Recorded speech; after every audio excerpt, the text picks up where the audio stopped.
this is something I've been wanting to do for a little bit here, of discussing ways that people can use gliding to um, uh, earn a little money and really get your career in aviation um, started, or using it to progress in different directions.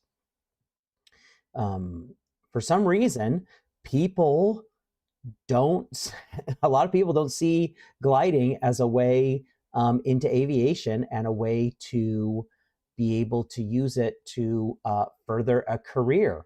And that's just simply not true.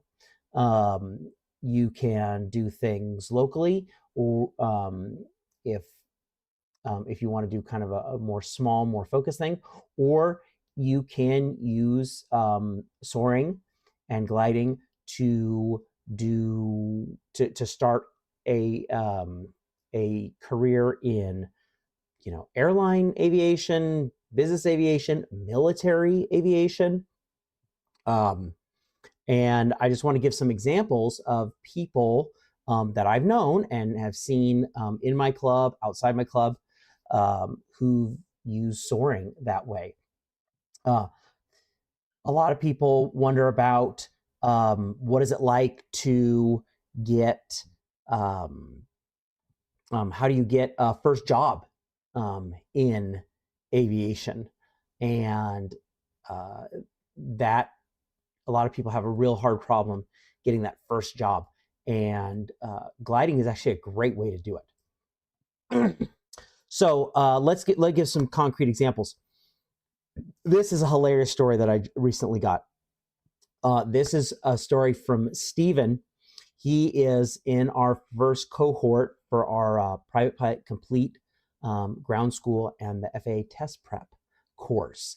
And when I was talking to him, as he was, when we set up a call to discuss what the course would look like,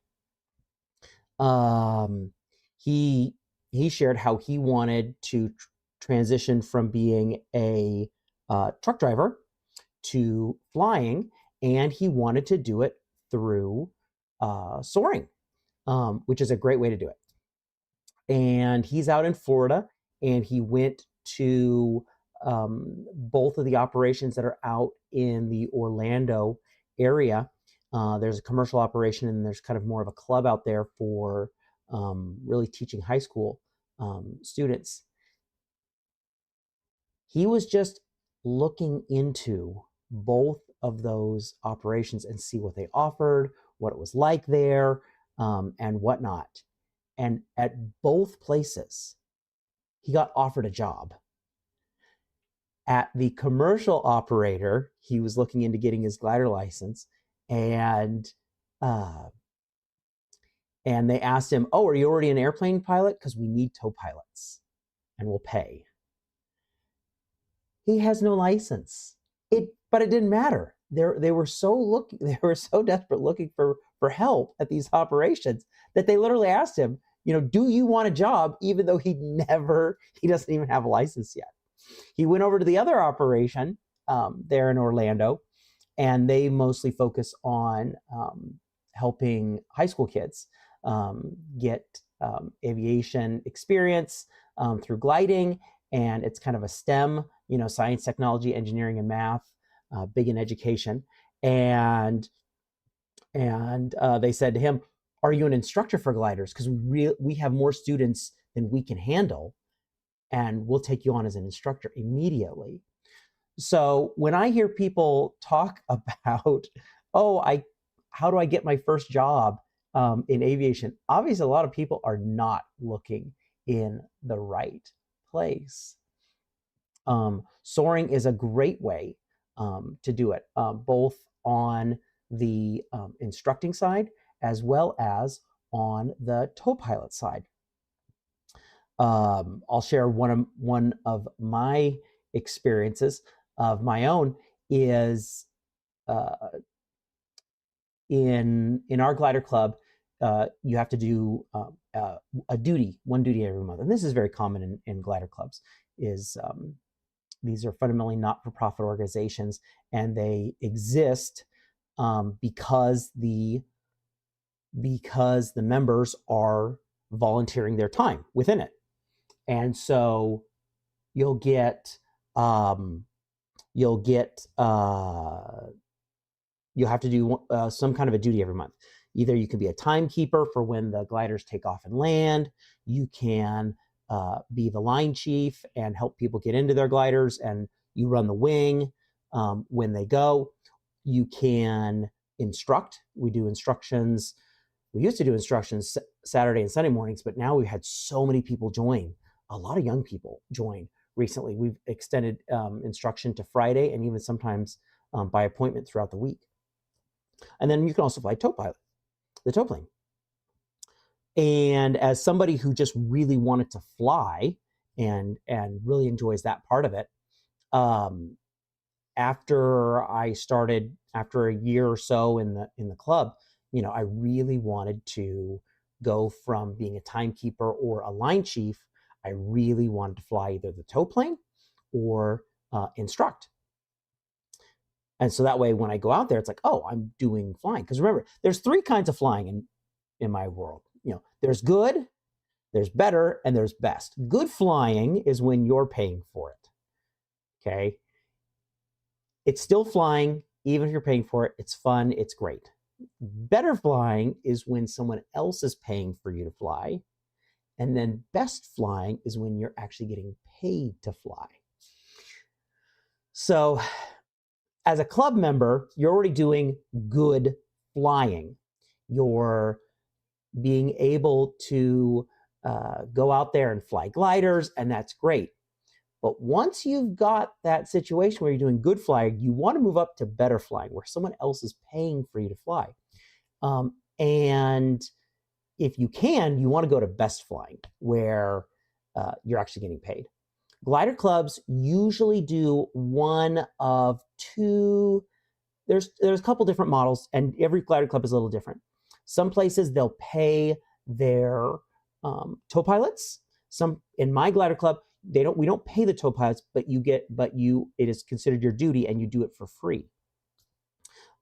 Which that's awesome, because it's a pretty healthy. It's a old crop duster. We have a fleet of Piper Pawnees. I want to show you guys, a Piper Pawnee if you've never seen one before. Let's just go here. Yeah, Piper Pawnee. So Piper Pawnee is a really cool old crop duster. They still use them for crop dusting, in fact. And getting to fly that is awesome. They strip out all of the crop dusting equipment, and you get to fly this kind of overpowered and relatively lightweight airplane. And it's way fun. You're sitting up high, and you're inside this steel roll cage. It is a hoot to fly the tow plane. It's also, not only is it high performance, because they're all 235, 260 horsepower airplanes, that once you don't have a glider or all that spraying equipment in it, they actually perform pretty well, and they're way fun to fly. So you're getting high performance time, you're getting tailwheel time in something that looks like a crop duster. Piper Pawnees, to this day, are also used to get people ready to do, not just can you use a Piper Pawnee to get upgrade to modern turboprop ag planes that do crop dusting, but they also use these, because realize ag planes, crop dusters, are also used as fire bombers. Okay, if you want to do air attack on and fight wildfires as a single engine air tanker,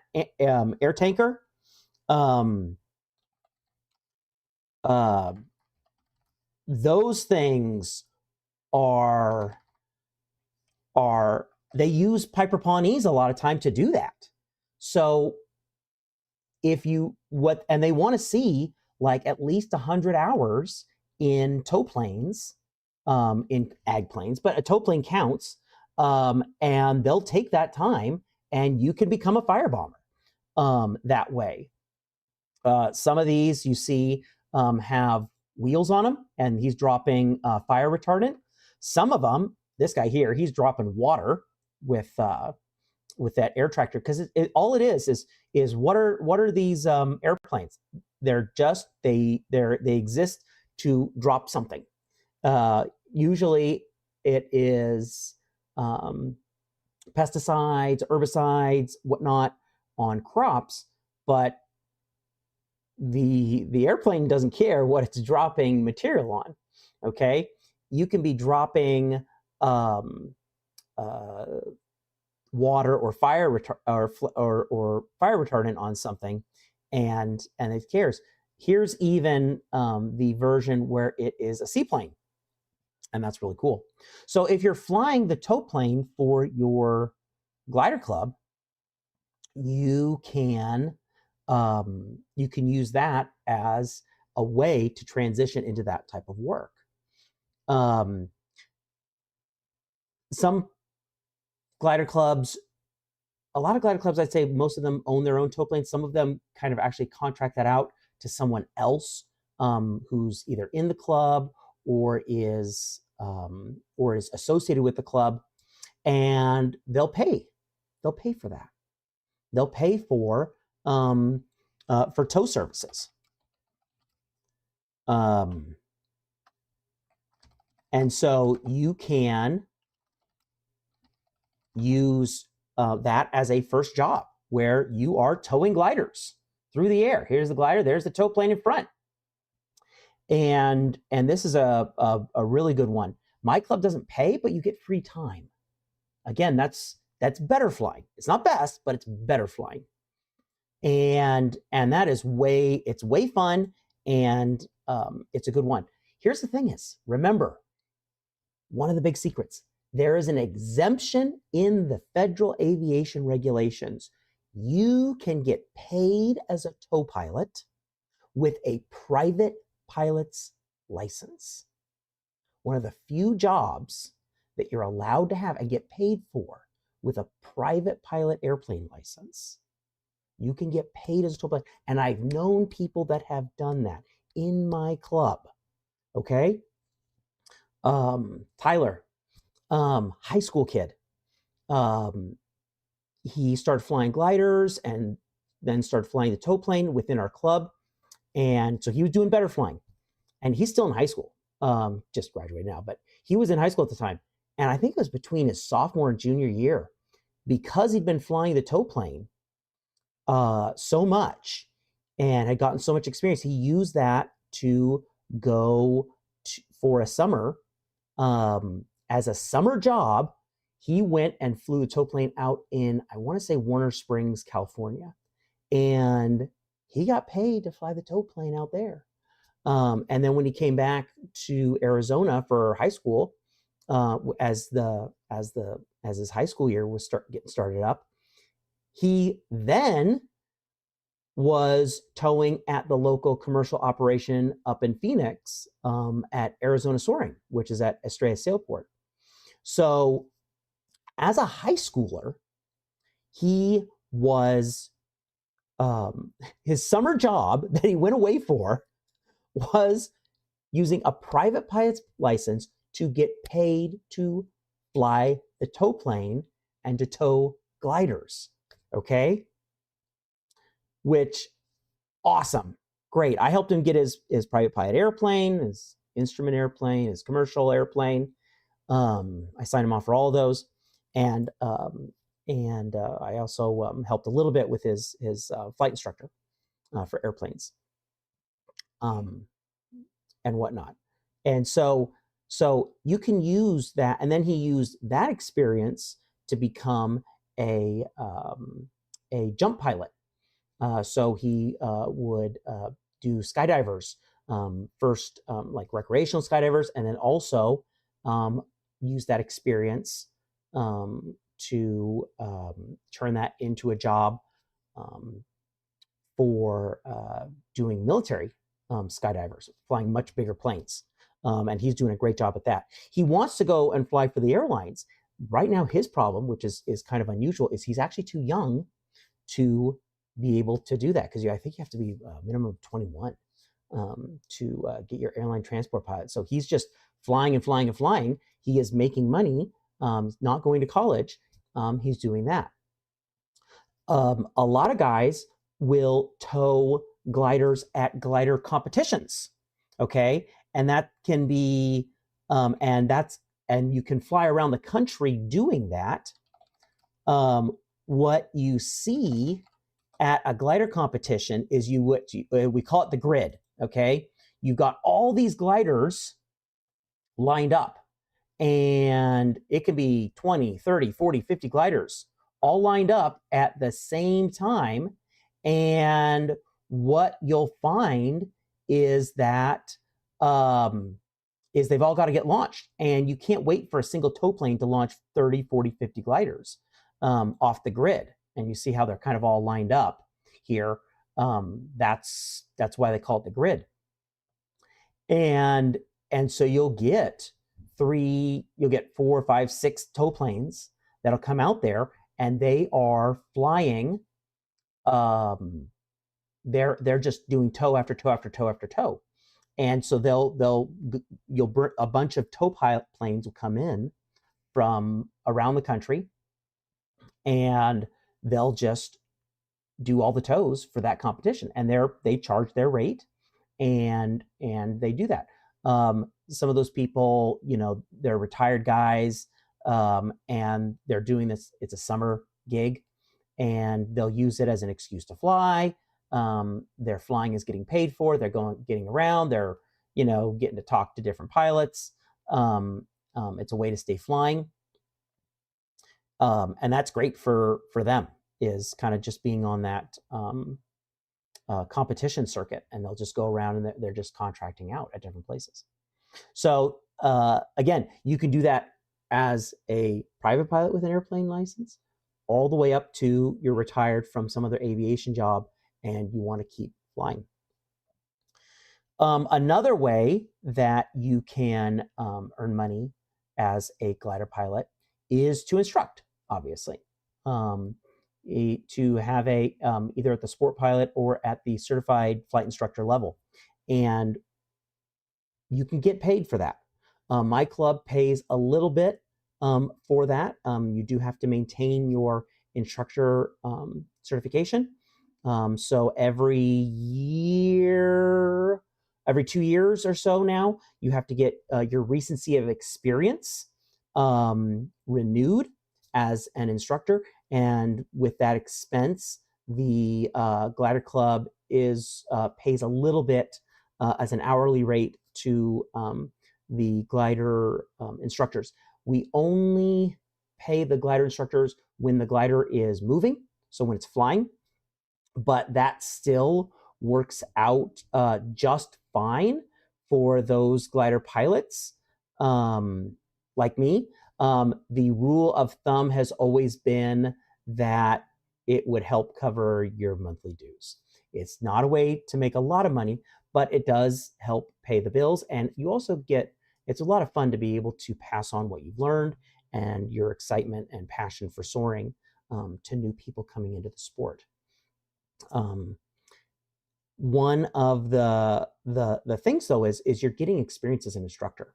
Okay, when I went for my first airplane instructor job, the thing there was that I,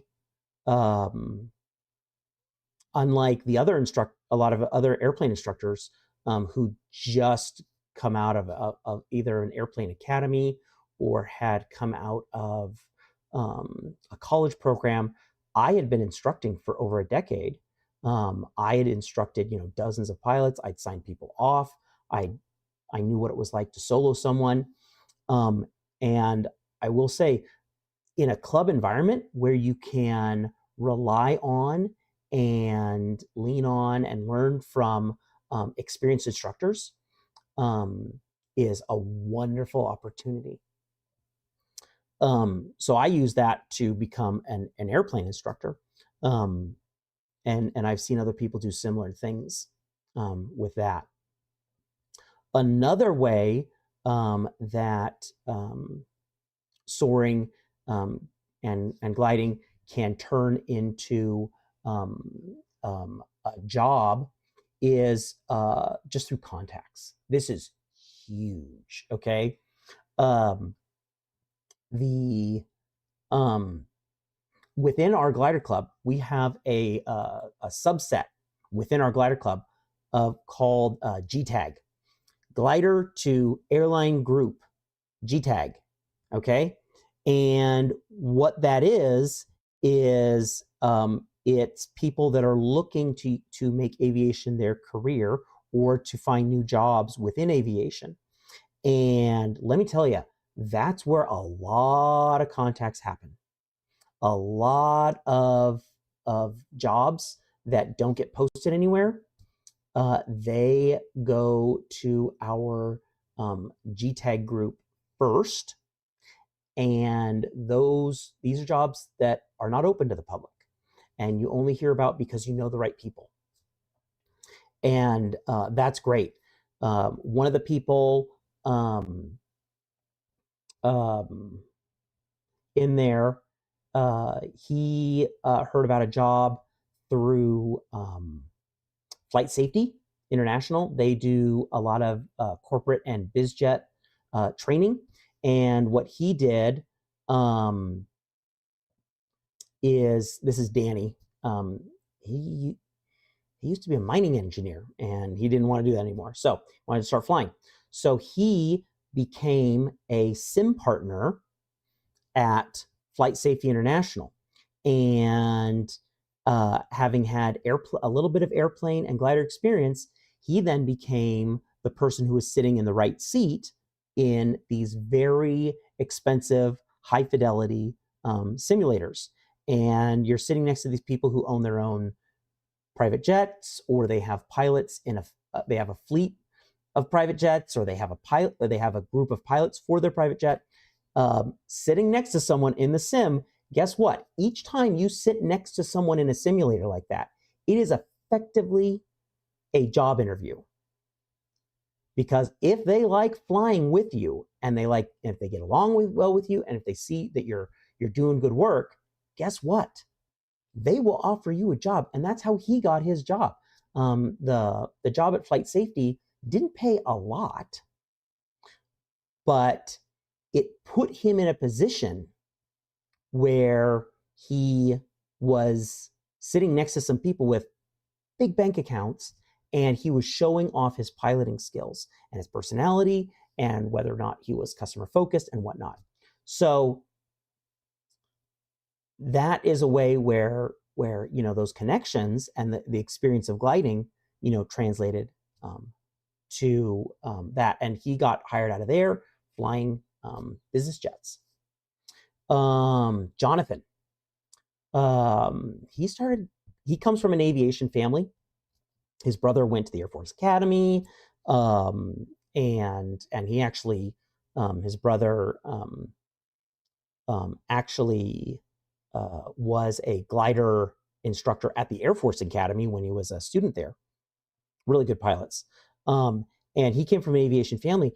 And what he did was, as he was a tow pilot in the glider club, he flew gliders. And again, with connections, what was he able to do? A lot of people that are in glider clubs, they're ex-airline pilots, they are ex-military pilots. He really wanted to fly for the military. And so he used his connections through the club, and people seeing the kind of person he was, his character, and seeing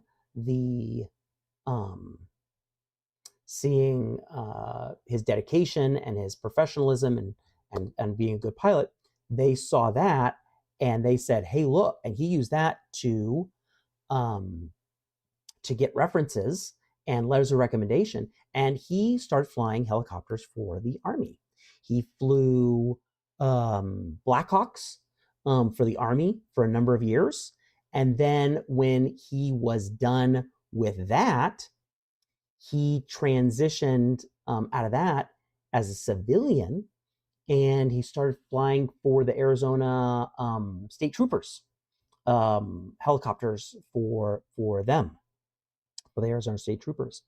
And that, he's been doing that ever since.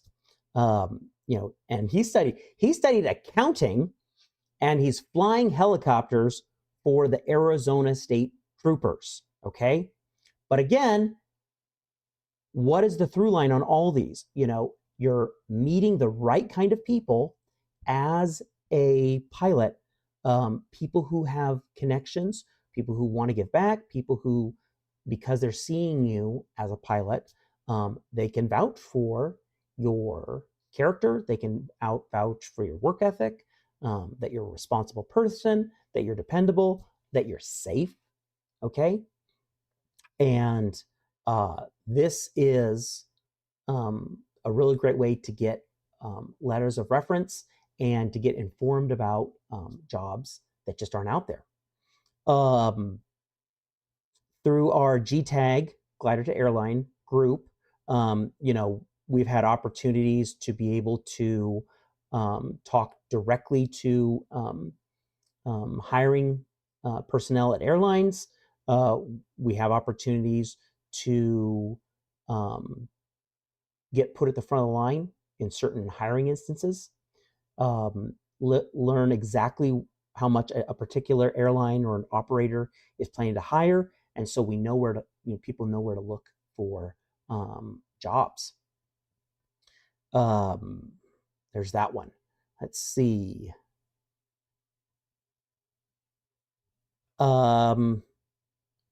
Is there any questions out there? Anybody? So those are just a number of issues. If anybody has any questions, please just put it in the chat. I'll see it, and we can talk about how that as well.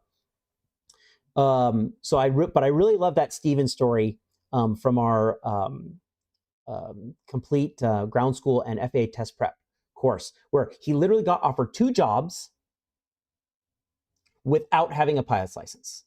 He got offered 2 jobs without having a pilot's license. Okay, jobs are out there. People are hiring. And if you know the right people and have the right experience there, okay, and you're in it, and you can call this the old boys club. We have girls in our old boys club too now, okay? It's not about, if you're the right person. It's do you have the right experience? Do the right people know you? Can they vouch for you? Okay? And Steven, again, got offered 2 jobs without a pilot's license. Okay? He was in the right place. And when you have that, you can literally bypass a lot of the hiring nonsense and get jobs that are not open to the public. Speaking of our glider club, complete ground school and FAA test prep, I'm really happy with the success that we've seen. A lot of people jumped on that opportunity, and we are cranking through. Haley and I were making lessons basically on a daily basis. Today, the first completed section is out. We've been putting out modules on a weekly basis. Today, module 3 and 4, which completes the first entire section, is out. If that is something that you have been looking into or are interested in, please just send an email to askgliderclub@gmail.com. Get on the wait list for the next group. We've been getting really good feedback from everyone that's in that group so far. People finding small little errors or having some feedback. Most of it's been like, this really explains it. This really tells me at a deep level, at an easy level to understand, but it covers what the FAA expects you to know. Okay, so if you have any questions about that or interested in being part of the next group for that, just send an email in, and we'll reach out and talk to you about that. Again, our glider club has been seeing just explosive growth. It has been awesome, and particularly on the younger side. You've got a combination of people, of parents wanting to get into gliding alongside their usually high school age kids. It's a way fun activity to do during the summer, and also during the school year. It's great to be able to do that with on weekends and whatnot. You're seeing some people who have said, I know that I want to be a professional pilot, and they're targeting gliders as a low cost way to get started in aviation so they can get those jobs. Again, our club's GTAG group, Glider to Airline group, is great.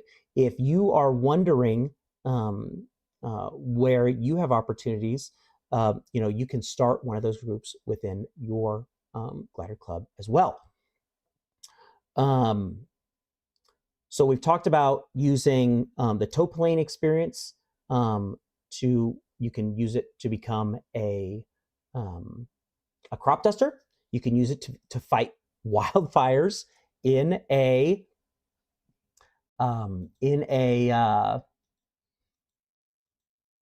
fire bomber, which is awesome. And then we've also talked about how people can transition using their instructional experience to go into either biz jets. You can use those references to go into military aviation. I've known people who've used that experience with, and just remember, it's a lot different when you have a letter of reference that says this person, I'm the person who's writing the letter of reference is ex-military aviation. They see you in an aviation context, and then they say, oh yeah, I think this person is a good fit for the military's culture, and they're a responsible person, they're dependable. Okay. That's a totally different recommendation than just saying, oh, well, my high school teacher thinks I'd be a good pilot for fighter jets or helicopters or whatever. Just it's a totally different level of recommendation. And then also, via the airlines. Okay. Are there any questions out there about how to do it? Okay. Some clubs will pay instructors. I was actually visited a club out in North Carolina, and they literally offered me an instructional job while I was there. I was flying for another company. I just went out there because I had a day off and I wanted to just see what was going on at that club. They literally said, we need more instructors. And they offered me what their club does. They don't pay instructors, but they give the instructors membership for free at that particular club in North Carolina. And so what you can do then is you can use that where you're getting free time, you're getting free experience instructing, and then you can turn that into something else. Once you have somebody who's one of your students, you can always offer them, additional lessons or whatnot. But again, good, better, best flying. Good flying, you're paying for it. It's still flying. It's fun. It's great. Better flying. Okay, you're doing it for free. That club, they don't pay the instructors, but they also don't charge them to be in the club.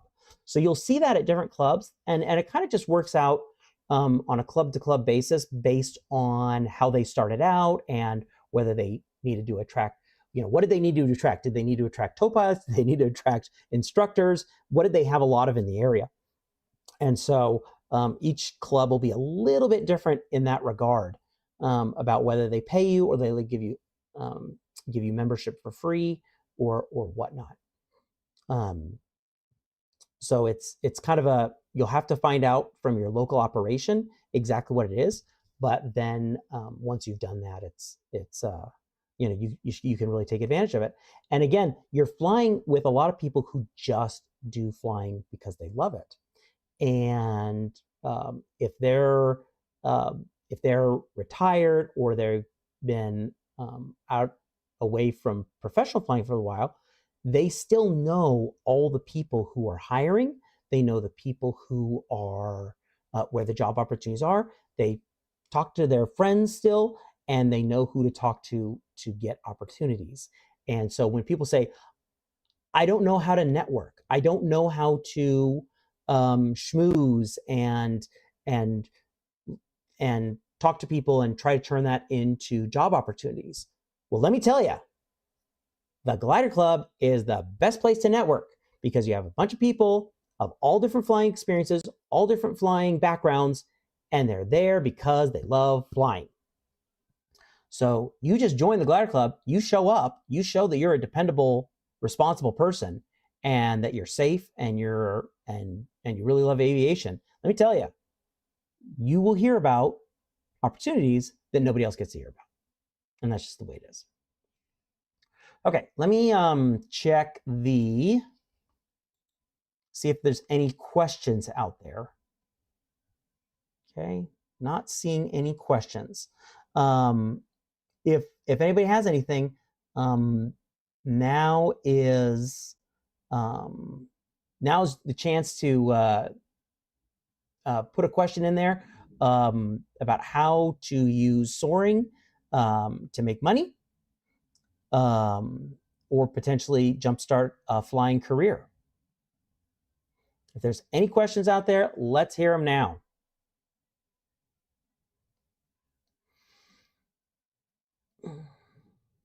That's fine if we don't hear any. Don't be shy.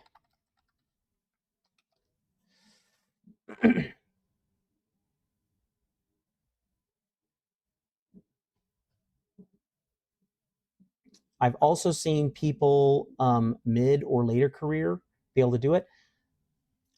Teaching gliders, the fun thing about teaching in gliders is, and just remember, you can teach as gliders. I knew people doing that into their 80s, you know, and realize you can become an instructor at any time. You don't have to become an instructor, you know, as a young person or coming out of the military. I didn't have a military background. I wasn't, you know, coming from the airlines or anything like that. So a lot of guys will just do that. Our chief flight instructor, Dave, at our glider club at Tucson Soaring, he didn't have an aviation background. He got into gliding and just really loved the instructional part of it. And so he started teaching. You know, he and his wife, they're retired, but he just focused on the teaching part of it. Wasn't particularly into the cross country or anything like that, or some of the high performance competition flying. And he became the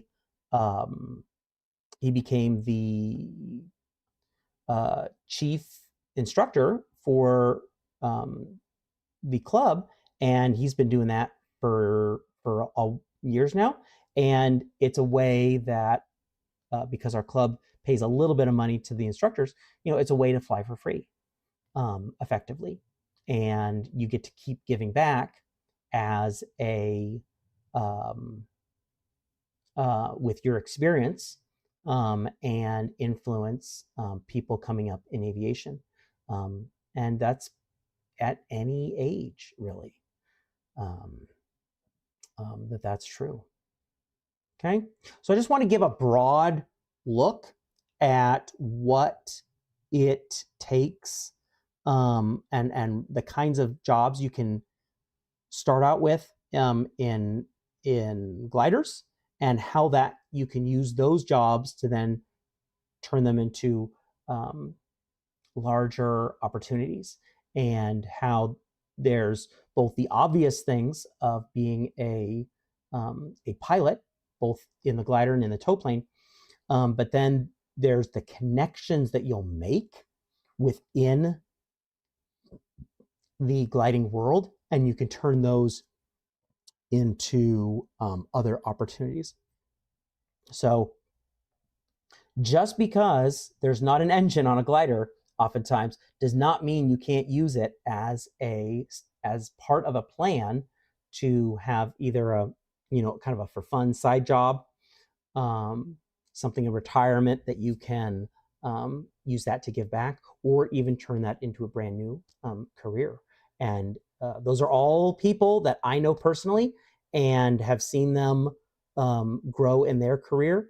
It's way fun to watch and to see how people turn those opportunities into bigger and better things. Okay, again, if you are interested in being part of the next cohort for the complete glider ground school and private pilot test program, we're doing the private pilot test study program right now. There's already interest in the commercial version of that, but we're focusing on getting that one out the door. Send an email to askgliderclub@gmail.com and we will get you on the wait list for the next group. Send in any other questions you have. That's how these live streams that answer questions, that's how they come about, is via your questions and your experiences and wanting to know more on a topic. And we'll dive into that and answer your questions. Thanks, everyone. Have a good day.